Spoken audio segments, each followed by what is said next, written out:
Everyone, good morning to all of you. मैं शैलेश कुमार आप लोगों के online study channel Rigved academy में आप सभी का स्वागत करता हूं। तथा जैसा कि हमने पिछला वीडियो में मैं बता चुका हूं कि कक्षा 8 की जो है वह हिंदी सिंपल मॉडल पेपर जो है झारखंड बोर्ड के द्वारा जो है वह साइट पर दिया गया है, जो कि केवल क्वेश्चन पेपर दिया गया है।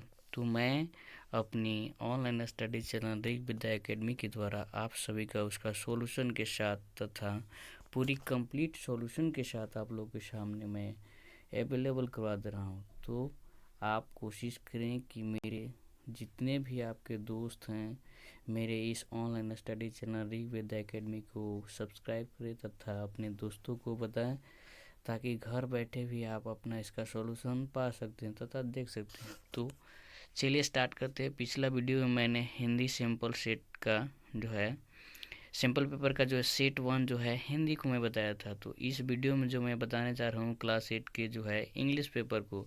तो आप लोग कोई भी इसमें डरने की कोई बात नहीं, बहुत ही आसानी भाषाओं में जो है वह क्लास 8 के जो है क्वेश्चन पेपर दिए गए हैं। वो बहुत ही मैं पूरी कोशिश करूँगा कि आप लोग अपनी भाषा में जो कि आप लोग समझते हैं उस भाषा में इसमें इस क्वेश्चन पेपर को सोल्व करके आप लोग को समझाने की पूरी कोशिश करूँगा। तो आप लोग ध्यान से देखेंगे तथा इसको समझने की पूरी कोशिश करेंगे। तो चलिए इसके बारे में कुछ जानते हैं।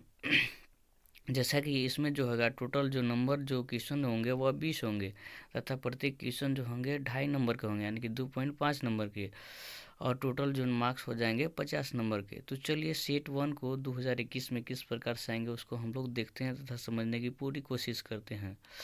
लिखा हुआ है read the passage carefully and choose the correct option. कहने का मतलब रीड मतलब पढ़ना होता है, पैसेज मतलब अनुच्छेद होता है, केयरफुली मतलब ध्यानपूर्वक होता है, एंड मतलब और होता है, चूज मतलब चुनना होता है, तथा करेक्ट का मतलब सही होता है, ऑप्शन का मतलब जो होता है कि जो ऑप्शन, यानी कहने का मतलब होगा कि जो जो ABCD करके जो दिया होता है उसी को ऑप्शन बोलते हैं। तो ऑप्शन को हम लोग को देखना है। सबसे पहले इस पैराग्राफ को अनुच्छेद को पढ़ेंगे ध्यानपूर्वक तथा उसको समझेंगे। समझने के उपरांत जो है जो नीचे प्रश्न दिए गए हैं उनको आंसर देने की पूरी कोशिश करेंगे। तो चलिए स्टार्ट करते हैं इसको पढ़ना, अनुच्छेद को, पैसेज को। On the first day of school, यानी कि स्कूल का पहला दिन, each student has to stand up and tell the class 3 things. यानी कि स्कूल का पहला दिन में जो है ईच मतलब प्रत्येक होता है, स्टूडेंट मतलब विद्यार्थी होता है, ठीक है। हैज जो है वह एक सहायक क्रिया है, टू मतलब से होता है, स्टैंड मतलब स्टैंड अप मतलब खड़ा होना होता है। जैसे कि आप लोग को भी स्कूल में बोला होगा कि stand up please give to answer, यानी कि खड़े हो जाओ और इस क्वेश्चन का आंसर दो। तो उसी को इंग्लिश में बोलते हैं कि stand up. And tell, tell मतलब कहने के लिए, क्लास में, ठीक है। और 3 थिंग्स यानी कि 3 ठो चीज़ों के बारे में पूछा गया। क्या क्या चीज़, 3 ठो चीज़ के बारे में पूछा गया, देखते हैं। हीज और हर नेम। अगर हीज है तो उस लड़की के बारे में बोला जा रहा है, हर जो हो गया वो लड़की के बारे में होता है, यानी कि उसका जो हीज मतलब उसका होता है जो लड़कों के लिए होता है, और ही हर मतलब जो होता है उसकी होती है जो कि लड़कियों के लिए होते हैं, ठीक है। तो द नेम ऑफ विलेज, ठीक है। सबसे पहले बोला जा रहा है कि लड़का होगा तो अपना नाम बताएंगे, लड़की होगी तो भी अपना नाम बताएंगे। उसके बाद नेम ऑफ द विलेज, यानी कि अपने गांव का नाम बताएंगे। And what their father did, और उसके बाद जो है बताना है कि उनके पिताजी जो हैं क्या करते हैं, ठीक है। 3 प्रश्न क्या क्या हुए समझ लेना बहुत अच्छे तरीके से। मैं पूरी कोशिश करूंगा कि आप लोग की भाषा में समझ में आए। सबसे पहले पूछा है हीज और हर नेम, यानी कि पहले अपना नाम बताना है, वो लड़का हो या लड़की हो। उसके बाद दूसरा बताना है अपने गांव का नाम बताना है, और तीसरा जो है उसके पिताजी क्या करते हैं उसके बारे में बताना है, ठीक है। तो चलिए सबसे पहले क्या कौन आता है, माय नेम इज रामू। एक रामू नाम का एक लड़का है, बताया कि मेरा जो फर्स्ट जो लड़का बेंच पर बैठा था वो बोला कि माय नेम इज रामू। तो फिर बोला गया कि तुम्हारे विलेज का क्या नाम है, तो उसने बोला कि माय विलेज नेम इज मिलोर, ठीक है, मेरे गांव का नाम जो है मिलोर है। My father is a bus conductor, और मेरे पिताजी जो हैं एक बस का कंडक्टर, यानी कि एजेंट जो होते हैं ना, जो पैसा कलेक्शन करते हैं वही होते हैं, ठीक है। और सीड द फर्स्ट चाइल्ड, यह जो कौन बोला, वो प्रथम बेंच में बताया ना कि जो प्रथम बेंच में प्रथम जो बच्चा बैठा था उसने बताया कि मेरा नाम जो रामू है और मेरे गांव का नाम मेलोर है तथा मेरे पिताजी जो हैं एक बस कंडक्टर हैं। पहला लड़का बोला। देन उसके बाद when it was Kali turn, और उसके बाद जो है काली खड़ा होता है, उसके बाद जो है काली खड़ा होता है, ठीक है। He was so proud that he felt like a balloon, उसने बहुत ही अपने आप को गौरवान्वित महसूस किया, जैसे कि लगा कि एकदम फूल गया, एकदम पूरा फूल। बैलून कहने का मतलब बैलून फूला होता है, इसका मतलब फूल जैसे कि खड़ा होने के लिए बोला है। तो वो थोड़ा सा थक पकाहट हो जाती है जब क्लास में अगर जान रहे हैं तो, या फिर अगर नहीं जान रहे हैं तो और तो टेंशन बढ़ जाती है, अगर जान रहे हैं तो लगता है कि चलो आज हम प्रश्न का उत्तर देंगे, तो ठीक है। तो उसी प्रकार से जो था वह काली जब दूसरा नंबर में, बेंच नंबर दूसरा में जो उठा तो वो टर्न खड़ा हुआ और उसके अपने आप को गर्वान्वित फील करने लगा, जैसे कि बैलून फूल जाता है वैसे वो फूल के अपने आप को बड़का थी करने लगा। ठीक है।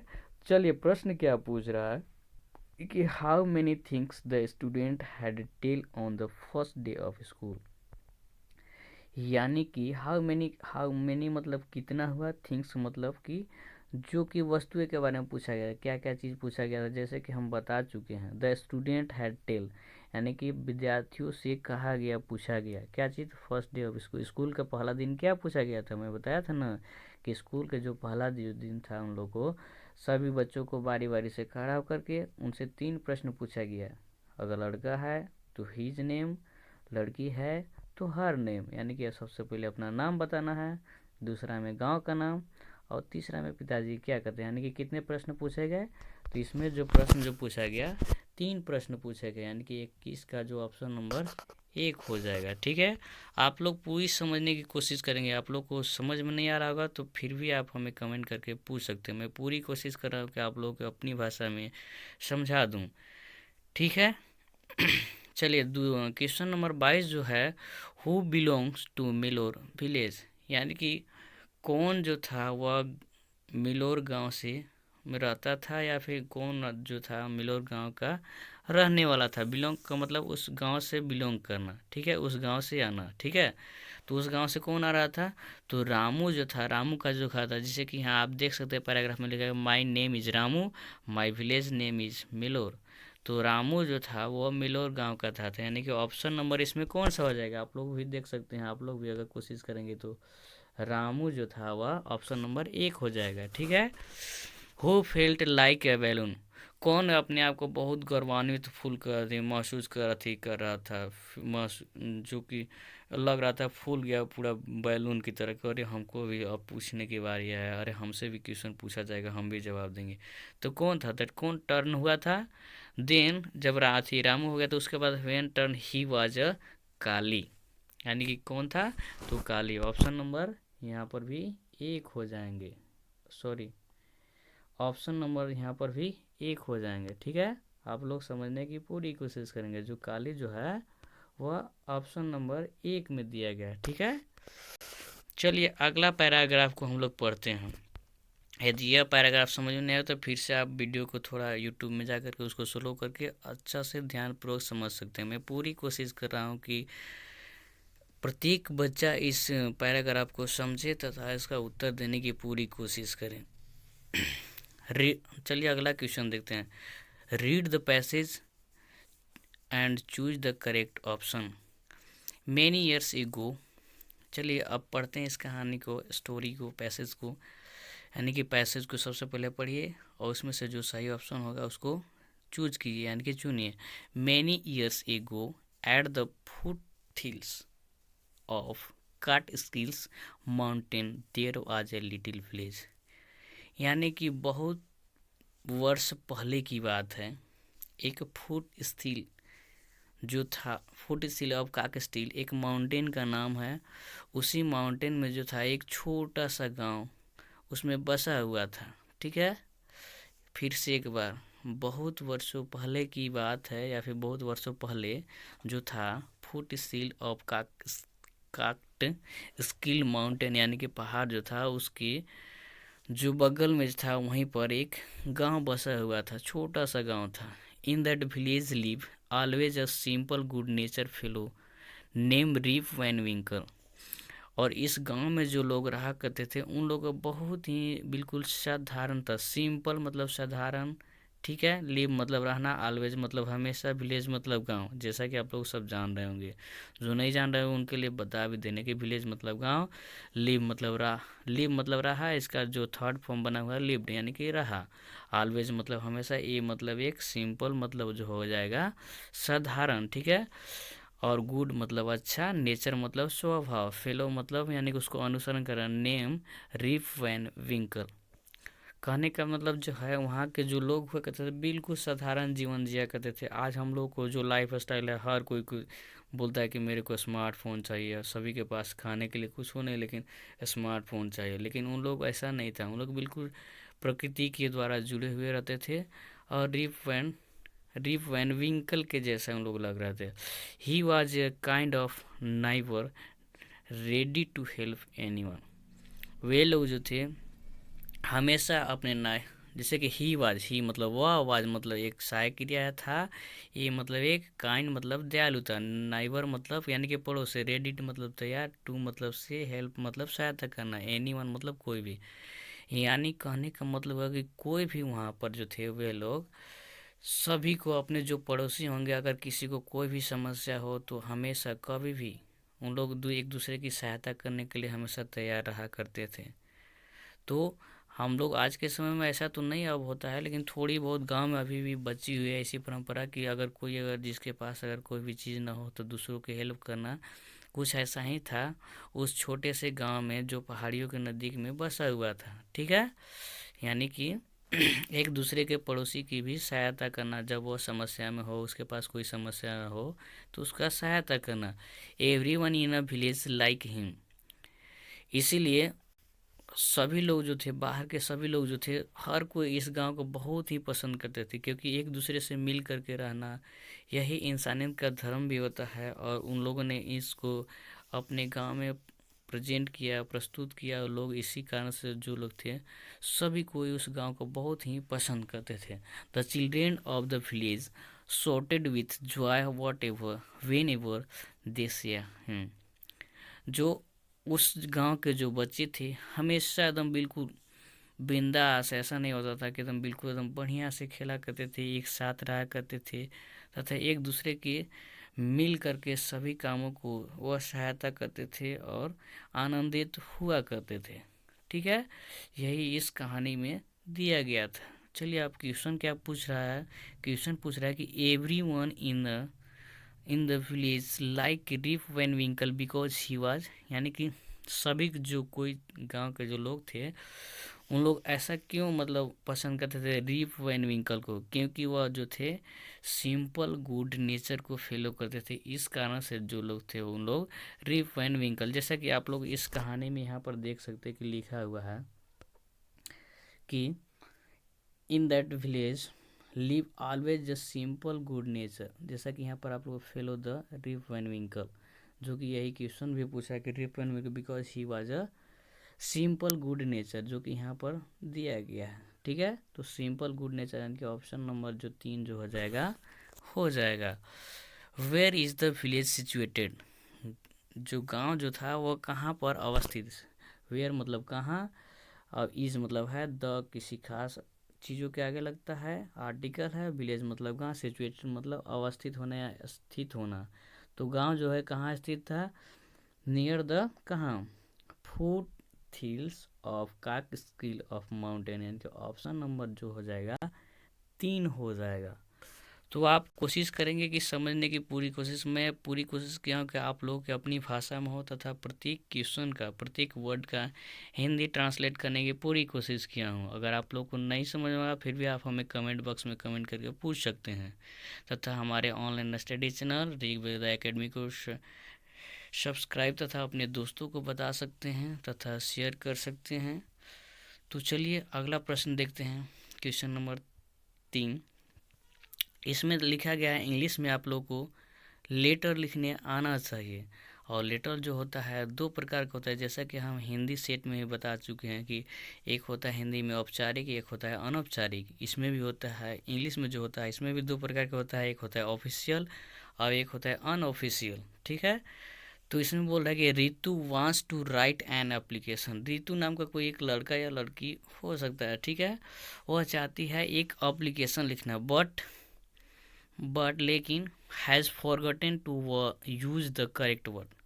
लेकिन जो है वह कुछ भूल गई, क्या चीज़, यूज मतलब उपयोग करना, करेक्ट मतलब सही, और वर्ड मतलब शब्द, यानी कि सही शब्दों का इसमें से कुछ उपयोग करना वह भूल गई है। ठीक है, ऋतु जो थी वह एक पत्र लिखना चाह रही है, लेकिन उसमें से जो कुछ वर्ड जो है वह भूल जाती है, जो सही क्या होना चाहिए। तो ठीक है, तो choose the option given in the question to complete the leave application. यानी कि ऑप्शन को इसमें से चुनना है तथा नीचे दिए गए क्वेश्चन को उसमें से फिलअप करके इस एप्लीकेशन को, जो लीव मतलब छुट्टी लेना, एप्लीकेशन मतलब पत्र, यानी कि छुट्टी लेने के जो पत्र है उसको कंप्लीट यानी कि पूरा करना है। तो चलिए देखते हैं। तो सबसे पहले टू, आप लोगों को समझ में आ गया टू के बाद क्या होगा। तो डायरेक्ट अगर आप कोशिश करेंगे कि टू के बाद क्या होगा तो आप लोग को समझ में नहीं आएगा। तो पूरी कोशिश करेंगे कि आधी आधी जहाँ जहाँ पर भी जैसे भी उसको हम लोग पढ़ने की पूरी कोशिश करेंगे। ठीक है, टू के बाद छोड़ देते हैं। GMS रांची है, डेट इतना तारीख है 31 अगस्त 2020 को सर। ठीक है, विथ ड्यू मतलब कि विथ ड्यू रिस्पेक्ट यानी कि सम्मान के साथ। आई वुड लाइक टू से, मैं आपसे कहना चाहता हूँ, दैट मतलब यहाँ पर की हो रहा है कि I was suffering from fever for the last 2 days, यानी कि मैं पिछले 2 दिनों से बुखार से पीड़ित हूँ। ठीक है, आई मतलब मैं, वाज मतलब था या पीड़ित था। ठीक है, सफरिंग मतलब बुखार से, ठीक है, फ्रॉम मतलब से, फीवर मतलब भी बुखार, और सफरिंग मतलब पीड़ित होना होता है, फ्रॉम मतलब से, फीवर मतलब बुखार, फोर यहाँ यह भी है के लिए, यानी कि पिछले लगातार जो लगता है। जब आप ट्रांसलेशन पढ़ेंगे तो उसमें आप लोगों को समझ में आएगा। इसके बाद हम जब सैम्पल पेपर को पढ़ा, इसको सॉल्यूशन करके आप लोग को दिखा दें, अपलोड कर देंगे, तो उसके बाद मैं पूरी कोशिश करूँगा आप लोग को इंग्लिश ABCD से पूरी तरीक़े से सिखाने का, चाहे वह किसी भी क्लास का हो। आप लोग इस online study channel Rigveda academy के द्वारा आप घर बैठे भी सीख सकते हैं। मैं पूरी कोशिश करूँगा एक बच्चे को, चाहे गांव के कोई भी बच्चा हो या फिर शहर के जो भी बच्चे होंगे, मैं पूरी कोशिश करूँगा कि आप लोगों को इंग्लिश बोलने समझने की पूरी कोशिश करूँगा कि समझा सकूँ। तो आप लोग देखें तथा अपने दोस्तों को शेयर करें तथा बताएं कि आप घर बैठे भी इसका हम लोग समाधान कर सकते हैं। इंग्लिश कोई बड़ी की बात नहीं होती है, बहुत ही आसान भाषा होती है। समझने की पूरी कोशिश करेंगे तो हिंदी से भी इंग्लिश आसान सी भाषा होती है। तो चलिए आगे देखते हैं। यानी कि पिछले 2 दिनों से मैं बुखार से पीड़ित था। ठीक है, I was unable to attend, मैं अनेबल मतलब मैं अनुपस्थित था। ठीक है, स्कूल में 29 अगस्त 2020 से 30 अगस्त 2020 तक अपने विद्यालय में जो था, स्कूल में जो था, हम अनुपस्थित थे। ठीक है, आई देयर फोर, इसलिए मैं आशा करता हूँ, रिक्वेस्ट फॉर, आपसे निवेदन करता हूँ कि you to kindly grant me leave for 2 days and oblige, यानी कि आपसे मेरा आशा करता हूँ कि मेरा 2 दिनों की जो छुट्टी है उसको एक्सेप्ट यानी कि स्वीकार करने की कृपा प्रदान की जाए। यानी कि यह क्या, अगर इसको हम पढ़े तो इसमें से हम लोग को क्या समझ में आया कि यह जो एप्लीकेशन जो है वह किसके पास, मान चलिए स्कूल में, तो स्कूल में किसके पास लिखेंगे, हम लोग स्कूल में लिखेंगे तो किसके पास लिखेंगे, प्रिंसिपल के पास लिखेंगे। ठीक है, पोस्ट में यहाँ देखिए ऑप्शन में यह दिया हुआ है कि post master, the director, the principal, the editor. तो इसके इन लोगों में से आप लोग भी समझ सकते हैं कि किन के पास हम लोग लिख सकते हैं। ठीक है, तो चलिए सबसे पहले इसमें लिखा हुआ है कि टू द क्या लिखेंगे, तो टू द जो हम लोग लिखेंगे द प्रिंसिपल लिखेंगे, क्योंकि हम लोग को प्रिंसिपल से ही हम लोग को छुट्टी मिलती है, इसलिए टू द प्रिंसिपल हो जाएगा। ठीक है, ऑप्शन नंबर 1 में। और उसके बाद सर लिखा हुआ है ऑप्शन नंबर 2 में। सर तो सर को क्या कहेंगे, सम्मान के साथ बोला जाता है। ठीक है, तो इसमें बोला जाता है कि रिस्पेक्टेड सर। ठीक है, तो ऑप्शन नंबर 2 में जो हो जाएगा दूसरा का ऑप्शन नंबर जो 1 में जो हो जाएगा रिस्पेक्टेड सर हो जाएगा। ठीक है, आगे देखते हैं। उसके बाद आई देयरफॉर, मैं आशा करता हूँ कि मुझे जो 2 दिनों के छुट्टी की आवश्यकता है उसे एक्सेप्ट यानी कि स्वीकृत करने की कृपा प्रदान किया जाए। तो उसके लिए ऑवलिंग योर थैंक यू, यानी कि आपका हम हमेशा के लिए आभारी रहेंगे। ठीक है, यानी कि क्वेश्चन नंबर 28 का ऑप्शन नंबर जो हो जाएगा यहाँ पर 4 हो जाएगा। ठीक है, जैसा कि आप लोग समझने की पूरी कोशिश करेंगे कि आपका हम सदा आभारी रहेंगे। चलिए अगला क्वेश्चन देखते हैं, question number 4। Choose the correct answer, यानी कि इसमें से कौन सा आंसर जो होगा वह सही होगा, उसको हम लोग को चूज करना है, सेलेक्ट करना है। तो चलिए देखते हैं। तो सबसे पहले देखेंगे कि हम लोग how many kinds of noun are there. How many मतलब पहले भी मैं बता चुका हूँ कि हाउ मैनी का मतलब होता है कितने। ठीक है, काइंड्स का मतलब होता है प्रकार, नाउन ऑफ मतलब का, नाउन्स मतलब संज्ञा होता है, आर मतलब है, देयर मतलब यहाँ पर जो दिखाया गया। ठीक है, यानी कि यहाँ पर जो है नाउन या जो भी हो, नाउन यहाँ पर जो है कितने प्रकार के होते हैं जो कि हम लोग को देना है। तो नाउन जो होता है इंग्लिश में या हिंदी में 5 प्रकार के होते हैं। कौन कौन होते हैं आप लोग ये भी देख सकते हैं। नाउन जो होते हैं सबसे पहले प्रॉपर नाउन होती है। ठीक है, प्रॉपर नाउन। उसके बाद दूसरा होती है कॉमन नाउन, कॉमन नाउन। तीसरा होती है कलेक्टिव नाउन। चौथा होती है मटेरियल नाउन, मटेरियल नाउन। पांचवा होती है एब्स्ट्रैक्ट नाउन। ठीक है, आप लोग समझने की पूरी कोशिश करें। इन सभी के बारे में मैं पूरे डिस्कस के साथ फुल कंप्लीट डिस्कशन के साथ आप लोग को एग्जाम्पल के साथ मैं समझाऊंगा। पूरी कोशिश करूंगा कि आप लोग को सभी को समझ में आ जाए। प्रॉपर नाउन कहने का मतलब हुआ जातिवाचक संज्ञा, कॉमन कहने का मतलब हुआ व्यक्तिवाचक संज्ञा, तथा कलेक्टिव कहने का मतलब हुआ समूहवाचक संज्ञा, मटेरियल कहने का मतलब हुआ द्रव्यवाचक संज्ञा, एब्स्ट्रैक्ट कहने का मतलब हुआ भाववाचक संज्ञा।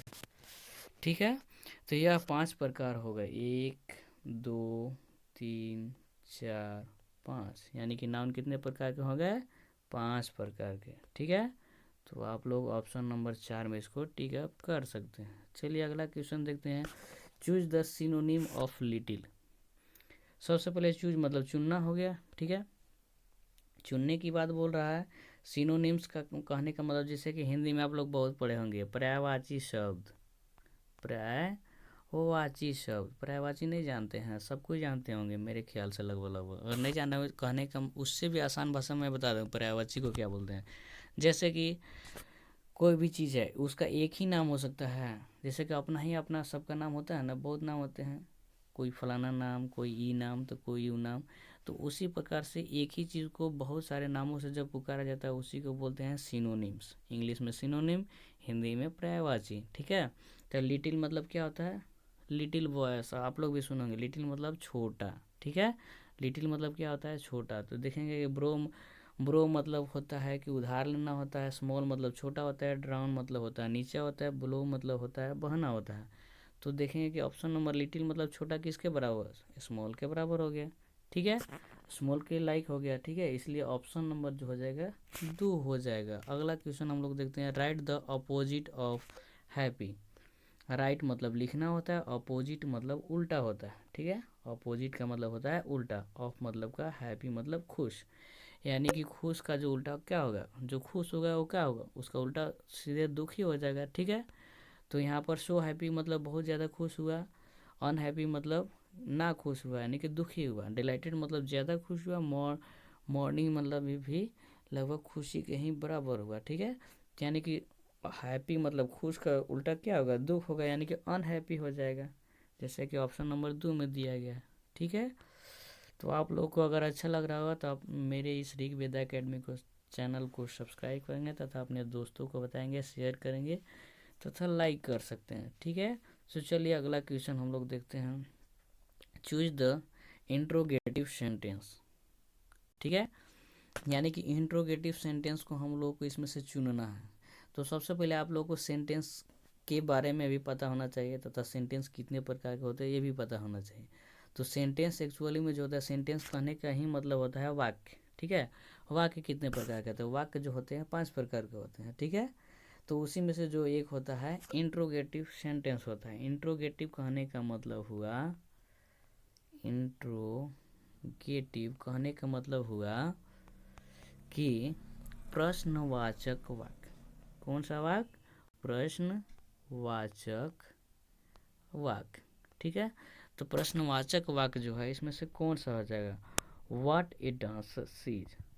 इसका हिंदी कहने का मतलब यह हुआ कि जैसे कि व्हाट मतलब क्या, ए मतलब एक, डांसर मतलब नर्तक यानी कि नाचने वाला, सी मतलब वह, ये जो कि लड़की के लिए, इज मतलब है। ठीक है, अगर देखने आप लोग कभी बहुत सारा लड़कन के देखोगे प्रोग्राम कहीं पर भी होता है तो देखने चले जाते हैं, देखते हैं तो अच्छा तरीका से डांस होता है, चाहे दोस्त ही हो, दोस्त ही अगर कहीं किसी के शादी विवाह पार्टी में कहीं पर डांस किया तो बोलते गजब के तुम डांस किया था यार, गजब के मज़ा आ गया था। आप लोग भी जाते होंगे तो समझ में आ रहा होगा। तो आप लोग इसमें क्या हुआ कि उसकी शाबाशी दिया जा रहा है। ठीक है, इसमें कोई प्रश्न नहीं पूछा गया। प्रश्नवाचक वाक्य कहने का मतलब उसमें से कोई प्रश्न पूछा रहा है, तो इसमें तो उसकी बड़प्पन किया जा रहा है कि मतलब वाह क्या डांस किया था यार। तो दूसरा ऑप्शन में जो है वाई आर यू क्राइंग। दूसरा में जो है वाई आर यू, वाई मतलब क्यों, आर मतलब हैं, यू मतलब तुम या आप, क्राइंग जो होता है क्राई का चौथा फॉर्म होता है, वर्ब का चौथा फॉर्म होता है, उसी का बना हुआ है कि क्राइंग। क्राइंग जो हो जाएगा आईएनजी लगता है। अब चौथा फॉर्म क्या होता है उसको भी थोड़ा देख लीजिए अगर आप लोग को नहीं समझ में आ रहा हो। जैसे कि कोई भी वर्ब है, ठीक है, मान चलिए रीड हो गया। ठीक है, वर्ब का 4 फॉर्म था, V1, V2, V3, V4 और V5। ठीक है, जैसे कि गो हो गया। ठीक, गो मतलब क्या होता है? जाना। अब इसका V2 का हो जाएगा वेंट हो जाएगा। ठीक है, WENT वेंट। बढ़िया से आप लोग देख लीजिए, बढ़िया समझाना मैं पूरी कोशिश करूँगा। V1, V2, V3, V4 और V5। ठीक है, जैसे कि गो को बता रहे थे, गो तो वेंट क्या है? WE went. और इसका क्या हो जाएगा? GONE। ठीक है, और चौथा हो जाएगा GOING। अब पांचवा जो हो जाएगा GOES। ठीक है, ये होता है। तो इसमें से आप लोग देख सकते हैं सबका अर्थ एक ही, लगभग एक ही होता है, थोड़ी सी डिफरेंट होती है। गो मतलब जाना ही हो जाएगा, वेंट मतलब जो होता है गया होता है, जो कि पास्ट टेंस में लगता है, और गोन मतलब भी गया ही होता है, और जो गोइंग जो हो जाएगा वह जा रहा होता है, और V5 जो होता है गोइंग मतलब जाता है हो जाएगा। ठीक है, तो जैसा कि आप लोग समझ गए होंगे कि इसमें से पूछा यही गया था कि तुम रो क्यों रहे हो। इसका अर्थ यही हुआ कि तुम रो क्यों रहे हो। तो इसमें से पूछा न जा रहा है कि आप रो क्यों रहे, कोई भी रो क्यों रहा है, तो उसका मतलब कुछ कारण होगा, या तो उसको घर पर मार पड़ी होगी, पढ़ लिख नहीं रहा होगा इस वजह से तो मार पड़ी होगी, या तो फिर कुछ और भी कारण होंगे। ठीक है, इस वजह से इसमें प्रश्न पूछा जा रहा है। या फिर दूसरा तरीका ये भी हम बताते हैं कि प्रश्नवाचक इंट्रोगेटिव सेंटेंस को कैसे पहचान सकते हैं। तो जिस सेंटेंस के लास्ट में जो है प्रश्नवाचक यानी कि हौसली जैसा जो चिन्ह लगा रहता है वह प्रश्नवाचक वाक्य हो जाता है। आराम से ऐसे भी पहचान सकते हैं कि ये वाला जो चिन्ह रहेगा उसमें प्रश्नवाचक वाक्य के बारे में बोला जा रहा है। ठीक है, तो ऑप्शन नंबर 2 में जो है इसमें देख सकते हैं कि इसमें लगा हुआ है। ठीक है, चलिए ऑप्शन नंबर 3 में लिखा होगा आई एम ए बॉय, यानी कि मैं एक क्या हूँ? लड़का हूँ। तो इसमें तो कोई प्रश्न नहीं पूछा जा रहा है। This movie is very interesting. यह जो फिल्म है, मूवी फिल्म जो होता है, वेरी मतलब बहुत, इंटरेस्टिंग मतलब रोचक। ठीक है, बहुत ही मज़ेदार कहानी होती है। ठीक है, तो इसमें से सबसे मेन जो ऑप्शन जो हो जाएगा, इसका आंसर जो हो जाएगा कौन सा हो जाएगा? 2 हो जाएगा, जैसा कि मैं बता चुका हूँ कि जिसमें प्रश्नवाचक चिन्ह लगा था उसी को क्या बोलते हैं? प्रश्नवाचक वाक्य। ठीक है, चलिए अगला क्वेश्चन देखते हैं। Complete the sentence with correct option, यानी कि सही ऑप्शन के साथ इस सेंटेंस को पूरा कीजिए। ठीक है, तो ये बोल रहा है कि दिस इज ए एप्पल होगा कि द एप्पल होगा कि एन एप्पल होगा कि नॉन ऑफ दिस होगा। कहने का मतलब द लगेगा कि ए लगेगा कि एन लगेगा कि कुछ नहीं लगेगा। नॉन ऑफ दिस कहने का मतलब होगा कुछ नहीं। ठीक है, तो यह एक क्या चीज़ है, सेव है। तो एप्पल में हम बोलेंगे, हम बोल देंगे कि एन लगेगा, तो आप लोग को मन में प्रश्न आएगा कि एन ही क्यों लगेगा सर। एन इसलिए लगेगा क्योंकि जो होता है एप्पल जो हो स्टार्ट हो रहा है ए जो क्या है, वॉवेल है। और जो वॉवेल जो स्टार्ट होता है, जो भी शब्द जो भी वर्ड जो वॉवेल से स्टार्ट होता है उसके पहले ए का प्रयोग करते हैं। जो वॉवेल से जो स्टार्ट होता है उसके पहले ए का प्रयोग नहीं कर सकते। जो ए से जो स्टार्ट हुआ है उसके आगे ए के लिए वहाँ पर एन का प्रयोग करते हैं, ठीक है। यानी कि दिस इज एन एप्पल यहाँ पर हो जाएगा, ठीक है। तो यानी कि ऑप्शन नंबर जो हो जाएगा 3 हो जाएंगे, ठीक है। अगला क्वेश्चन देखते हैं, चूज द करेक्ट ऑप्शन। यानी कि नीचे दिए गए ऑप्शन में से उसको करेक्ट ऑप्शन को चूज करना है। A bird has laid eggs, fill in the blanks the कॉर्निश। यानी कि एक पक्षी जो है वह लेड मतलब क्या होता है, बर्ड, ए मतलब एक हो गया, बर्ड मतलब पक्षी हो गया, हैड जो है वह सहायक क्रिया है, ठीक है। पास्ट टेंस का वो सहायक क्रिया है। लेट मतलब पारना होता है, अंडा जो पारता है ना उसी को। एक मतलब अंडा हो गया, ठीक है। एग्स मतलब अंडे हो गए, ठीक है। और उसके बाद कॉर्निश का मतलब होता है कि जो छत के जो ऊपरी वाला भाग होता है जस्ट उसी के ऊपर, जिससे कि मुर्गा मुर्गी चाहे जो भी बर्ड्स होते हैं वह जो अंडा जो देती हैं तो वह किसी भी छत वाला जो जगह होता है, जैसे कि जो भी घर हैं उसके जस्ट ऊपर में देते हैं, ठीक है। तो इसको क्या लिख सकते हैं कि जस्ट एबव, यानी कि ऑप्शन नंबर तुरंत उसके ऊपर। यानी कि जैसे कि मान चलिए छत है, यहाँ पर मुर्गी बैठ करके या कोई भी चीज़ होती है अंडा यही इसी के ऊपर न पारती है, ठीक है। तो यहाँ पर क्या होता है जस्ट एबव, यानी कि तुरंत उसके ऊपर, कॉर्निश के ऊपर, ठीक है। अगला क्वेश्चन देखते हैं, who wrote the poem my mother. यह जो कविता जो है, अरे यह जो, हाँ सही बात है, यह जो कविता माई मदर जो है वो बहुत ही इंटरेस्टफुल है। आप लोग अगर कोशिश करेंगे तो समझने की तो पूरी कोशिश कर सकते हैं। मैं प्रतिदिन मैं पूरी कोशिश करूँगा कि माई मदर चाहे जितने भी किताबें, इंग्लिश का हो, हिंदी का हो, मैथ का हो, सभी विषयों की सभी का सॉल्यूशन बिल्कुल आप लोग अपनी भाषा में पूरी प्रोवाइड करने की प्रतिदिन कोशिश करूँगा। जिसमें कि माई मदर जो है वह जो है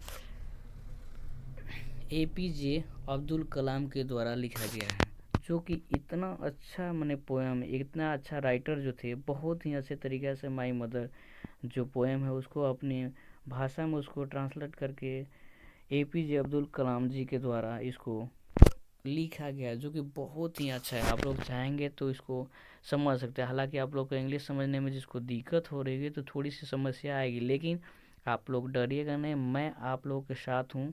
आप लोग अपने दोस्तों को बताइए, आप भी समझने की पूरी कोशिश कीजिए। मैं एक एक विषय के सभी क्वेश्चन हो चाहे आंसर हो चाहे किताब हो, मैं सभी को आप लोग के सामने प्रोवाइड कर दूंगा with the full complete solution के साथ। यानी कि पूरी हल के साथ आप लोग के साथ मैं इसको सॉल्यूशन प्रोवाइड कर दूंगा, हल प्रोवाइड कर दूंगा। आप लोग बस देखते जाइए और मैं अब प्रतिदिन इसमें वीडियो अपलोड करते जाऊंगा, ठीक है। तथा अपने दोस्तों को चाहेंगे तो इसको शेयर कर सकते हैं। तो चलिए अगला प्रश्न हम लोग देखते हैं। अगला प्रश्न जो है, which tribe did Kali belong. यानी काली जो था, काली नाम का ट्राइब, विच मतलब किसका होता है, ठीक है, किसका, ठीक है। और ट्राइब मतलब जो होता है जनजाति, ट्राइब मतलब जनजाति। काली जो नाम है, बिलोंग मतलब आना, उस चीज़ से आना, ठीक है। जैसा कि हम पहले ही बता चुके हैं, जो काली नाम का जो लड़का जो है वह कौन सी जनजाति से बिलोंग करता है, कौन सी जनजाति से वह आता है। तो काली जो है वह इरूला ट्राइब से वह आता है, ठीक है। इरूला जनजाति से वह आता है, ठीक है। अगला क्वेश्चन है, the poet wandered lonely as. जो पोएट वंडर्ड लोनली जो है वह उसमें किस चीज़ की व्याख्या किया गया है, ठीक है। तो इसमें जो है क्लाउड की व्याख्या किया गया है, इसमें जो है क्लाउड की व्याख्या किया गया है। चलिए अगला क्वेश्चन देखते हैं, name the Siachen refer to a land with an abundance of.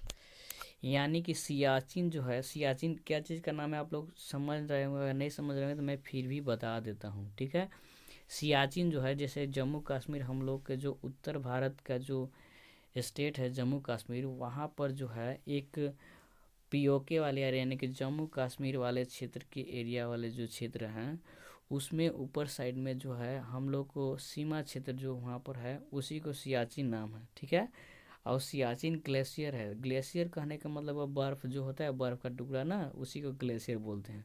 तो वहीं पर सियाचिन ग्लेशियर है, तो वो पूछ रहा है यही कि सियाचिन ग्लेशियर जो है वहाँ का लैंड मतलब ज़मीन जो है एबंडेंस कैसा है, तो वहाँ पर जो होता है सियाचिन ग्लेशियर में केवल और केवल आइस होता है, केवल और केवल क्या होते हैं, आइस होते हैं, ठीक है।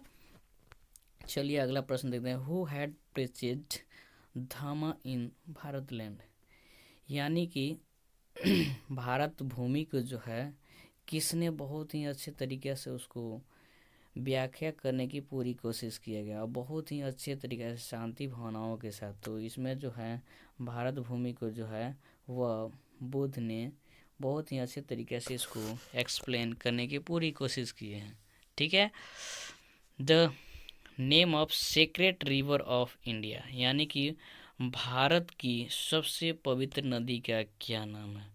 तो भारत की सबसे जो पवित्र नदी है, ऑप्शन नंबर 1 में यमुना है, ऑप्शन नंबर 2 में गंगा है, ऑप्शन नंबर 3 में गोदावरी है, तथा ऑप्शन नंबर 4 में जो है टेम्स है। तो यमुना तो यह तो नहीं है, पर ही भारत की पवित्र नदी, सबसे जो पवित्र नदी जो है वह गंगा है, ठीक है। जैसा कि आप लोग समझ पा रहे हैं, गंगा जो है, जैसे कि आप लोग को अगर इंडिया का मैप बना करके इसको आपको रिप्रेजेंट करेंगे तो आप लोग देख पाएंगे कि यहाँ पर कहाँ पर गंगा कितनी बड़ी है और कितनी पवित्र है, जैसा कि आप लोग समझने की पूरी कोशिश करेंगे,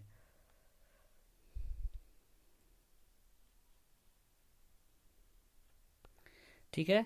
तो गंगा जो है गंगोत्री, यानी कि यह उत्तराखंड स्टेट है, उत्तराखंड से यहाँ से निकलती है और यहाँ से ऐसे होते हुए दिल्ली इलाहाबाद होते हुए यहाँ से आती है, ऐसे ऐसे यहाँ पर बिहार पटना होते हुए यहाँ से सीधे निकलती है बे ऑफ बंगाल में आकर के यहाँ गिर जाती है, ठीक है। तो यह भारत की सबसे बड़ी नदी होने के कारण तथा बहुत ही अच्छा दम होने के कारण जो है यह भारत की बहुत ही पवित्र नदी के नाम से जाना जाता है। तो यह थी दोस्तों हमारे इंग्लिश क्लास 8 के सेट का सॉल्यूशन। यदि इसके बावजूद भी आप लोगों को समझ में नहीं आ रहा होगा तो हमें कमेंट बॉक्स में कमेंट करके हमसे अपनी प्रश्न पूछ सकते हैं, तथा हमारे ऑनलाइन स्टडी चैनल ऋक विद्या एकेडमी को सब्सक्राइब करें तथा शेयर करें अपने दोस्तों को, तथा बताएं कि अपने घर पर भी बैठ करके इस प्रकार के प्रश्नों को हम लोग बहुत ही आसानी तरीके से सॉल्व कर सकते हैं बिना किसी कोचिंग संस्थान के द्वारा भी। तथा अब मैं पूरी कोशिश करूंगा कि जैसे ही यह मॉडल क्वेश्चन पेपर ख़त्म होते हैं मैं पूरी कोशिश करूंगा कि आप लोगों को किताब को भी एकदम एक एक को अच्छे तरीके से समझाऊं, तो आप लोगों की अपनी भाषा में। Thank you to everyone.